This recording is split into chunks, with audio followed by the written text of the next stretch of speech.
Hello दोस्तों, नमस्कार। मैं अमर शर्मा। स्वागत है आप सभी का आपके अपने यूट्यूब चैनल केवल क्लासेस में। आज है 19 जुलाई और आज हम लाए हैं आपके लिए ऑथेंटिक और सिलेक्टेड क्वेश्चंस जो आपके परीक्षा के लिए अति महत्वपूर्ण उपयोगी साबित होगी। चलिए शुरू करते हैं। पहला क्वेश्चन, प्रतिवर्ष नेल्सन मंडेला दिवस कब मनाया जाता है? इसका आंसर ए 18 जुलाई। 18 जुलाई को प्रत्येक वर्ष नेल्सन मंडेला दिवस मनाया जाता है। नेल्सन मंडेला का जन्म कब हुआ था? 18 जुलाई 1918 को हुआ था और इनकी मृत्यु कब हुई थी? 1913 में। नेल्सन मंडेला दिवस कब मनाया जाना शुरू हुआ? घोषणा 2009 को हुई थी, लेकिन मनाया जाना कब स्टार्ट हुआ? 2010 में। नेल्सन मंडेला को इनका जीवन राजनीतिक दौर में बीता। इस बार इसकी थीम क्या है? तुम जहाँ हो वहीं से शुरुआत करो, जो तुम्हारे पास है उसी का उपयोग करो, करो वही जो कर सकते हो। नेल्सन मंडेला दक्षिण अफ्रीका के पहले अश्वेत राष्ट्रपति भी थे। ठीक, इनको गांधी के नाम से भी जाना जाता है दक्षिण अफ्रीका में। विश्व मलाला दिवस कब मनाया जाता है? 12 जुलाई। कब मनाया जाता है? 12 जुलाई को विश्व मलाला दिवस मनाया जाता है। अंतर्राष्ट्रीय युवा दिवस कब मनाया जाता है?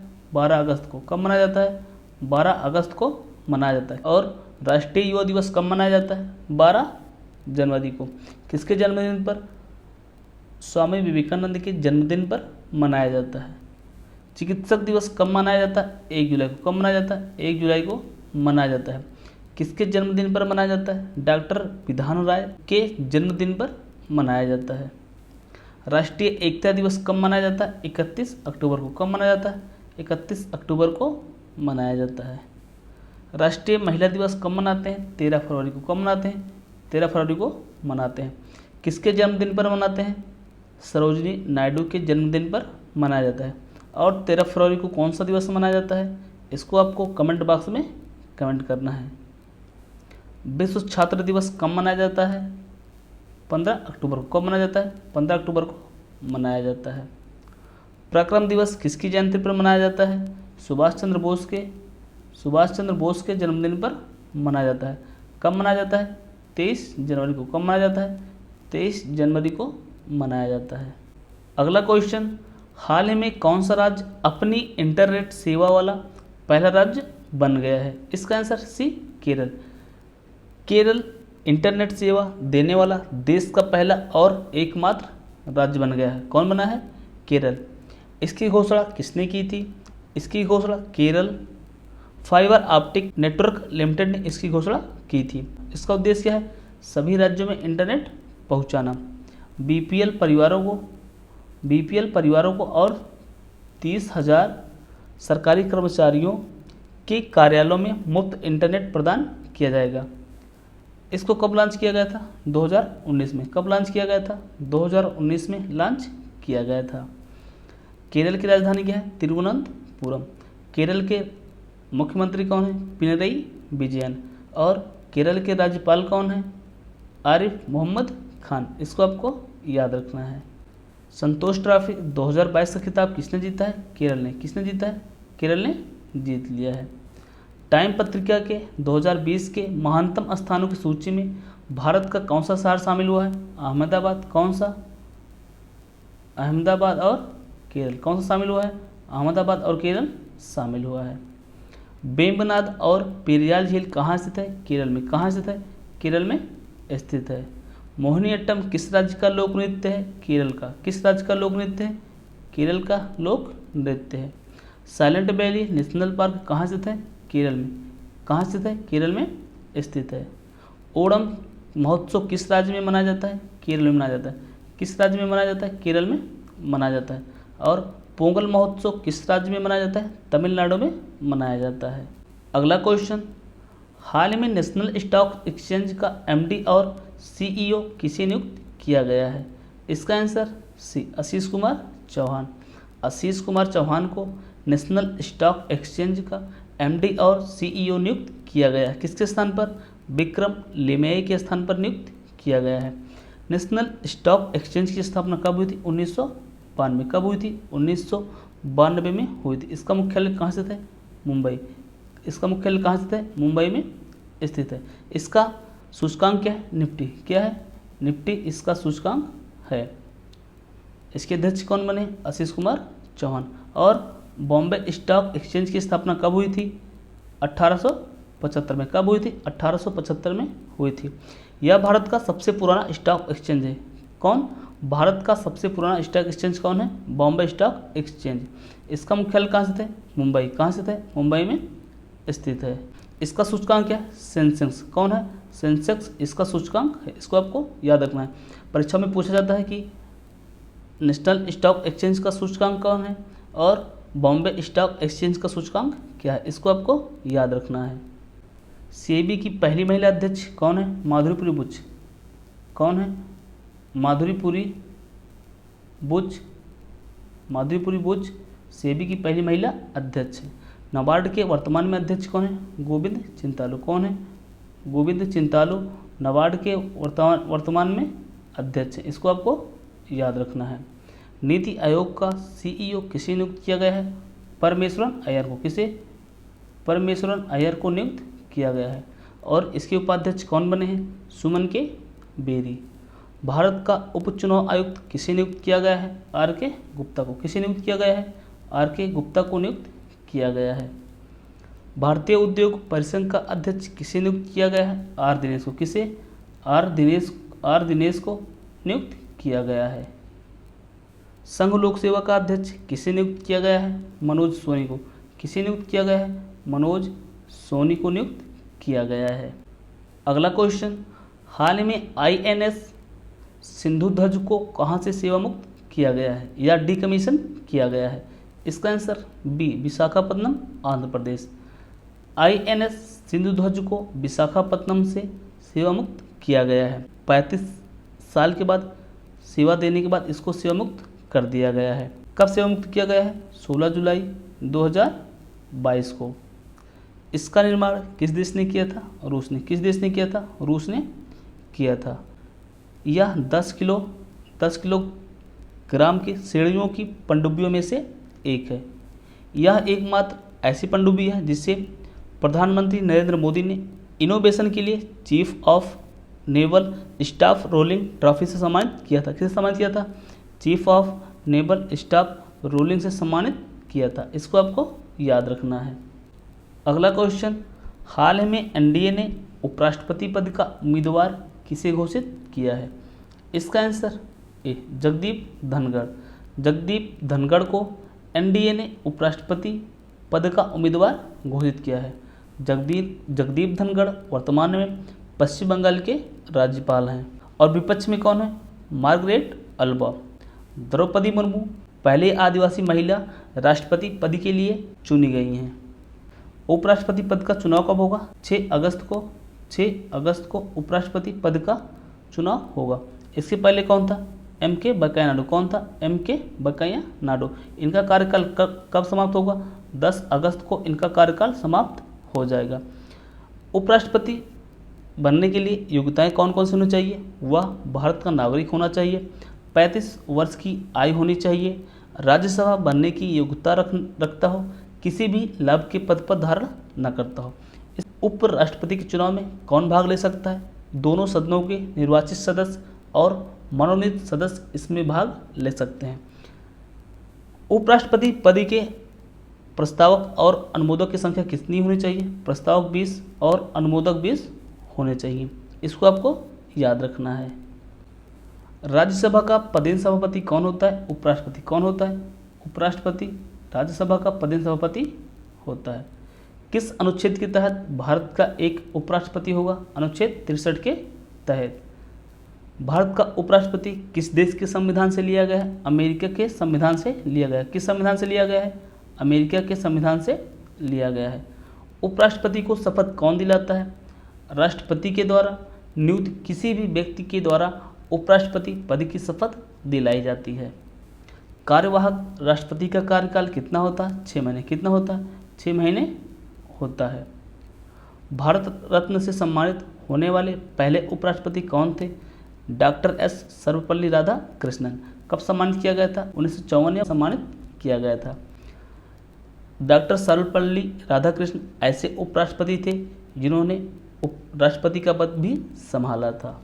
अगला क्वेश्चन, हाल ही में बीजीबी और बीएसएफ महानिदेशक स्तर का सीमा सम्मेलन कहाँ आयोजित हुआ? इसका आंसर डी, बांग्लादेश। बांग्लादेश की राजधानी ढाका में BCB का मतलब क्या है? बॉर्डर्स गार्ड्स बांग्लादेश, और बीएसएफ का मतलब क्या है? बॉर्डर सिक्योरिटी फोर्स, यानी सीमा सुरक्षा बल का महानिदेशक स्तर का सीमा सम्मेलन बांग्लादेश में हुआ है। कौन सा संस्करण है? 52वां संस्करण है। कब से कब आयोजित किया जाएगा? 17 जुलाई से 21 जुलाई तक आयोजित होगा। इसका उद्देश्य क्या है? बांग्लादेश और भारत के संबंधों को मजबूत करना। बीएसएफ के महानिदेशक कौन है? पंकज कुमार सिंह। और बीजीबी के महानिदेशक कौन है? शकील अहमद। बांग्लादेश की राजधानी क्या है? ढाका। क्या है? ढाका। बांग्लादेश की मुद्रा क्या है? टका। क्या है? टका। बांग्लादेश की प्रधानमंत्री कौन है? शेख हसीना। कौन है? शेख हसीना बांग्लादेश की प्रधानमंत्री हैं। संप्रति अभ्यास भारत और किसके बीच होता है? बांग्लादेश। किसके बीच होता है? भारत और बांग्लादेश के बीच होता है। भारत और किस देश के बीच नौसैनिक अभ्यास बोंगो सागर हुआ है? भारत और बांग्लादेश के बीच। किसके बीच हुआ है? भारत और बांग्लादेश के बीच हुआ है। इसमें भारत की तरफ से कौन भाग लिया है? INS कोरा और INS सुमेधा ने भारत की तरफ से भाग लिया है। भारत की सबसे बड़ी अंतर्राष्ट्रीय सीमा किस देश के साथ लगती है? बांग्लादेश। किस देश के साथ लगती है? बांग्लादेश के साथ लगती है। कितने किलोमीटर है? 4096 किलोमीटर लगती है। और सबसे छोटा अफगानिस्तान के साथ कितने किलोमीटर? 106 किलोमीटर लगती है। भारत और बांग्लादेश के बीच कौन सी ट्रेन चलती है? मिताली एक्सप्रेस। कौन सी चलती है? मिताली एक्सप्रेस चलती है। बंगबंधु किसे कहा जाता है? बांग्लादेश के संस्थापक शेख मुजीबुर रहमान। किसे? शेख मुजीबुर रहमान को बंगबंधु कहा जाता है। बांग्लादेश का राष्ट्रीय खेल क्या है? वॉलीबॉल। क्या है? वॉलीबॉल। इसको आपको याद रखना है। अगला क्वेश्चन, हाल ही में उपभोक्ता के अधिकारों के प्रति जागरूकता पैदा करने के लिए कौन सा शुभंकर लॉन्च किया गया है? इसका आंसर ए, जागृति। कौन सा शुभंकर लॉन्च किया गया है? जागृति शुभंकर को लॉन्च किया गया है। जागो ग्राहक जागो। जागृति है मेरा नाम, उपभोक्ता सशक्तिकरण मेरा काम। उपभोक्ता अधिकारों के बारे में जागरूकता फैलाने और उपभोक्ताओं की समस्याओं का समाधान करने के लिए जागृति शुभंकर को लॉन्च किया गया है। कंज्यूमर प्रोटेक्शन एक्ट कब आया था? 1986 में। कब आया था? 24 दिसंबर 1986 में आया था। लेकिन इसको संशोधित करके 2019 के तहत लागू किया गया था। 2019 के तहत इसमें एक टोल फ्री नंबर जारी किया गया है। कौन सा टोल फ्री नंबर है? 1915। ये टोल फ्री नंबर जारी किया गया है जिससे शिकायत की निवारण की जाएगी। उपभोक्ता अधिकार दिवस कब मनाया जाता है? 24 दिसंबर को। कब मनाया जाता है? 24 दिसंबर को उपभोक्ता अधिकार दिवस मनाया जाता है। इसको आपको याद रखना है। 44वें शतरंज ओलंपियाड का शुभंकर क्या है? थम्बी। क्या है? थम्बी। इसका आयोजन कहाँ किया जाएगा? चेन्नई में किया जाएगा। कहाँ किया जाएगा? चेन्नई में किया जाएगा। टोक्यो ओलंपिक 2020 का शुभंकर क्या था? मिराई तोवा। क्या था? मिराई तोवा। लेकिन खेल कब हुआ था? 2021 में हुआ था, क्योंकि कोरोना की वजह से इसको स्थगित कर दिया गया था। टोक्यो ओलंपिक में भारत ने कुल कितने पदक जीते थे? 7 पदक जीते थे। 1 + 2 का 4। स्वर्ण पदक 1, रजत पदक 2 और कांस्य पदक 4। टोक्यो पैरालंपिक क्या? टोक्यो पैरालंपिक 2020 का शुभंकर क्या था? मेसॉटी। क्या था? मेसॉटी इसका शुभंकर था। भारत ने इसमें कुल कितने पदक जीते थे? 19 पदक। कितने पदक? 19 पदक जीते थे। स्वर्ण पदक कितना था? 5 स्वर्ण पदक था। बीजिंग ओलंपिक का शुभंकर क्या था? बिंग डोंडोन। क्या था? बिंग डोंडोन इसका शुभंकर था। इसमें पदक तालिका में शीर्ष पर कौन था? नॉर्वे। कौन था? नॉर्वे। भारत की तरफ से इसमें कितने एथलीट गए थे? एक। कितने गए थे? एक गए थे, जो कोई पदक नहीं जीत पाए। खेलो इंडिया यूथ गेम्स 2022 का शुभंकर क्या था? धाकड़। क्या था? धाकड़ था। खेलो इंडिया यूथ गेम्स का आयोजन कहाँ किया गया था? पंचकुला हरियाणा में। कौन सा संस्करण था? 4था संस्करण था। अगला क्वेश्चन, हाल में जनगणना डेटा वर्क स्टेशन का उद्घाटन कहाँ हुआ है? इसका आंसर सी, दिल्ली। दिल्ली में जनगणना डेटा वर्क स्टेशन का उद्घाटन हुआ है। कहाँ पर हुआ है? आईआईटी दिल्ली में, आईआईटी दिल्ली में इसका उद्घाटन हुआ है। इसका उद्घाटन किसने किया है? भारत के रजिस्ट्रार जनरल और जनगणना आयुक्त विवेक जोशी ने। किसने किया है? विवेक जोशी ने इसका उद्घाटन किया है। कहाँ पर किया गया है? दिल्ली में किया गया है। इसका उद्देश्य क्या है? शिक्षाविदों और शोधकर्ताओं के लिए जनगणना माइक्रोडेटा तक पहुंच को आसान बनाना। इसको आपको याद रखना है। महान विभाजक काल किस वर्ष को कहा जाता है? 1911 से 1921 वर्ष को कहा जाता है। क्यों कहा जाता है? क्योंकि 1911 से 1921 के दौरान भारत में जनसंख्या की दशकीय वृद्धि ऋणात्मक थी। जनगणना किस सूची का विषय है? संघ सूची का। किस सूची का विषय है? संघ सूची का विषय है। इसको आपको याद रखना है। स्वतंत्र भारत की पहली जनगणना कब हुई थी? 1951 में। कब हुई थी? 1951 में हुई थी। जनगणना 2011 का नारा क्या है? हमारी जनगणना और हमारा भविष्य। इसको याद रखना है, ठीक है। साक्षरता किसे कहा जाता है? साक्षरता 7 वर्ष अथवा उससे अधिक आयु वर्ग के जो व्यक्ति किसी भी भाषा को पढ़ लिख सकते हैं उन्हें साक्षरता कहा जाता है। न्यूनतम जनसंख्या घनत्व वाला राज्य कौन है? अरुणाचल प्रदेश। कौन है? अरुणाचल प्रदेश। और अधिकतम जनसंख्या घनत्व वाला राज्य कौन है? बिहार। कौन है? बिहार। इसको आपको याद रखना है। किसके शासनकाल में 10 वर्ष के अंतराल पर जनसंख्या शुरू हुई थी? लॉर्ड रिपन के कार्यकाल में हुई थी। कब हुई थी? 1881 में, ठीक। अगला क्वेश्चन, हाल ही में किसने राष्ट्रीय कृषि बाजार ई नाम, कौन सा ई नाम प्लेटफॉर्म लॉन्च किया है? इसका आंसर बी, नरेंद्र सिंह तोमर। केंद्रीय कृषि और किसान कल्याण मंत्री नरेंद्र सिंह तोमर ने राष्ट्रीय कृषि बाजार ई नाम प्लेटफॉर्म को लॉन्च किया है। कौन सा ई नाम? नेशनल एग्रीकल्चर मार्केट प्लेटफॉर्म को लॉन्च किया है। किसने लॉन्च किया है? किसान और कल्याण मंत्री नरेंद्र सिंह तोमर। इसका उद्देश्य क्या है? फसलों को बाजार तक आसानी से पहुंचाना और फसलों का मूल्य जानना कि इसका मूल्य कितना है और उसका मूल्य कितना है। किसान ऐप किस संस्थान ने लॉन्च किया है? आईआईटी रुड़की ने। किसने लॉन्च किया है? आईआईटी रुड़की ने किसान ऐप को लॉन्च किया है। इसको आपको याद रखना है क्योंकि अभी हाल ही में यूपीएससी की परीक्षा में पूछा गया था। क्या पूछा गया था कि किसान ऐप किसने लॉन्च किया है? इसका आंसर क्या हो जाएगा? आईआईटी रुड़की ने लॉन्च किया है। अभी हाल में दुनिया का पहला नैनो यूरिया तरल संयंत्र का उद्घाटन कहाँ हुआ है? गुजरात में। कहाँ हुआ है? गुजरात में हुआ है। इसको आपको याद रखना है। और किसने उद्घाटन किया था? प्रधानमंत्री नरेंद्र मोदी ने इसका उद्घाटन किया था। वर्चुअली इसका उद्घाटन किया गया था। इसको आपको याद रखना है। भारत की पहली स्वायत्त नेविगेशन कौन सी है? नेविगेशन सुविधा थियान का उद्घाटन किसने किया है? केंद्रीय मंत्री जितेंद्र सिंह ने। किसने किया है? केंद्रीय मंत्री जितेंद्र सिंह ने किया है। कहाँ पर किया है? आईआईटी हैदराबाद परिसर में किया। कहाँ पर किया है? आईआईटी हैदराबाद परिसर में किया गया है। औद्योगिक डिकार्बोनाइजेशन सम्मेलन 2022 का उद्घाटन किसने किया है? नितिन गडकरी ने। किसने किया है? नितिन गडकरी ने इसका उद्घाटन किया है। कहाँ पर किया है? दिल्ली में। कहाँ पर किया है? दिल्ली में किया गया है। अखिल भारतीय शिक्षा समागम का उद्घाटन कहाँ किया गया है? वाराणसी उत्तर प्रदेश में। कहाँ किया गया है? वाराणसी उत्तर प्रदेश में किया गया है। किसने किया है? प्रधानमंत्री नरेंद्र मोदी। किसने किया है? प्रधानमंत्री नरेंद्र मोदी द्वारा किया गया है। संसद भवन के ऊपर बने राष्ट्रीय प्रतीक का अनावरण किसने किया है? प्रधानमंत्री नरेंद्र मोदी। किसने किया है? प्रधानमंत्री नरेंद्र मोदी जी ने इसका अनावरण किया गया है। प्रतीक चिन्ह क्या है? अशोक का सिंह स्तंभ। कहाँ से लिया गया है? सारनाथ से लिया गया है। इसको भारतीय संविधान द्वारा कब अपनाया गया था? 26 जनवरी 1950 को। हाल ही में राष्ट्रीय संस्थागत रैंकिंग फ्रेमवर्क 2022 में कौन सा विश्वविद्यालय शीर्ष पर है?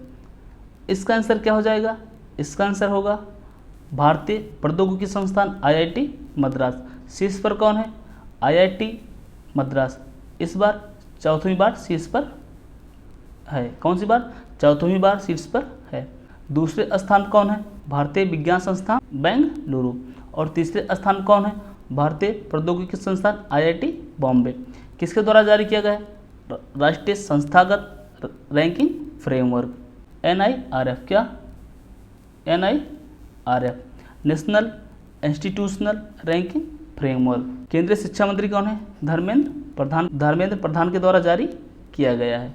राष्ट्रीय खाद्य सुरक्षा अधिनियम सूचकांक 2022 में कौन सा राज्य शीर्ष पर है? उड़ीसा। कौन सा राज्य शीर्ष पर है? उड़ीसा राज्य शीर्ष पर है। स्टार्टअप रैंकिंग 2021 में कौन सा राज्य शीर्ष पर है? गुजरात और कर्नाटक। कौन सा राज्य शीर्ष पर है? गुजरात और कर्नाटक। राज्य ऊर्जा और जलवायु सूचकांक 2022 में कौन सा राज्य शीर्ष पर है? गुजरात। कौन सा राज्य शीर्ष पर है? गुजरात राज्य शीर्ष पर है। राष्ट्रीय जल पुरस्कार 2022 में सर्वश्रेष्ठ राज्य का पुरस्कार किसने जीता है? उत्तर प्रदेश। किसने जीता है? उत्तर प्रदेश ने जीत लिया है। पर्यावरण प्रदर्शन सूचकांक 2022 में भारत की कौन सी रैंक है? 180वीं रैंक है। कौन सी रैंक है? 180वीं रैंक है। इसको किसने जारी किया है? Yale University. किसने जारी किया है? यूनिवर्सिटी के द्वारा जारी किया गया है। येल यूनिवर्सिटी कहाँ पर है? अमेरिका में। कहाँ पर है? अमेरिका में है। चलिए कल का फटाफट क्विक रिवीजन कर लेते हैं। 15 जुलाई 2022 को किस राज्य ने राज्य पुलिस ऐप और EFIR सेवा शुरू की है? उत्तराखंड सरकार ने। हाल ही में सिंगापुर ओपन बैडमिंटन 2022 का खिताब किसने जीता है? PV सिंधु ने। भारत का पहला बेस्ट इको पार्क कहाँ बनेगा? दिल्ली में बनेगा। हाल ही में जापान का सर्वोच्च सम्मान the collar of the supreme order of the chrysanthemum किसे सम्मानित किया जाएगा? शिंजो अबे को। मरणोपरांत शिंजो अबे को सम्मानित किया जाएगा। विश्व एथलेटिक्स चैंपियनशिप 2022 का आयोजन कहाँ किया गया है? यूनीज अमेरिका में किया गया है। हाल ही में महाराष्ट्र सरकार द्वारा मदर टेरेसा मेमोरियल अवार्ड से किसे सम्मानित किया गया है? दिया मिर्जा और अफरोज शाह को। हाल में रक्षा मंत्री राजनाथ सिंह ने प्रोजेक्ट 17 स्टील फ्रिगेट दोनागिरी को कहाँ लॉन्च किया गया है? कोलकाता में लॉन्च किया गया है। हाल में संघाई सहयोग संगठन SCO ने भारत में किसे सांस्कृतिक और पर्यटन राजधानी घोषित किया है? वाराणसी उत्तर प्रदेश को। किस देश ने पहली बार रेड एक्सट्रीम हीट अलर्ट जारी किया है? ब्रिटेन ने। विश्व एथलेटिक्स चैंपियनशिप में पुरुषों की लंबी कूद के फाइनल में प्रवेश करने वाले पहले भारतीय कौन बने? मुरली श्रीशंकर। दोस्तों अगर आप इसकी PDF से पढ़ना चाहते हैं तो इस PDF का लिंक डिस्क्रिप्शन में नीचे दिया गया है, जाकर वहां से आप डाउनलोड कर सकते हैं। और अगर आप हमारे साथ टेलीग्राम पर जुड़ना चाहते हैं तो टेलीग्राम का लिंक डिस्क्रिप्शन में दिया गया है, जाकर वहां से आप हमारे साथ ज्वाइन कर सकते हैं। आज के लिए बस इतना ही। आप सभी को अंत तक वीडियो देखने के लिए धन्यवाद। अगर वीडियो पसंद आई हो लाइक शेयर और सब्सक्राइब जरूर करें। जय हिंद जय भारत।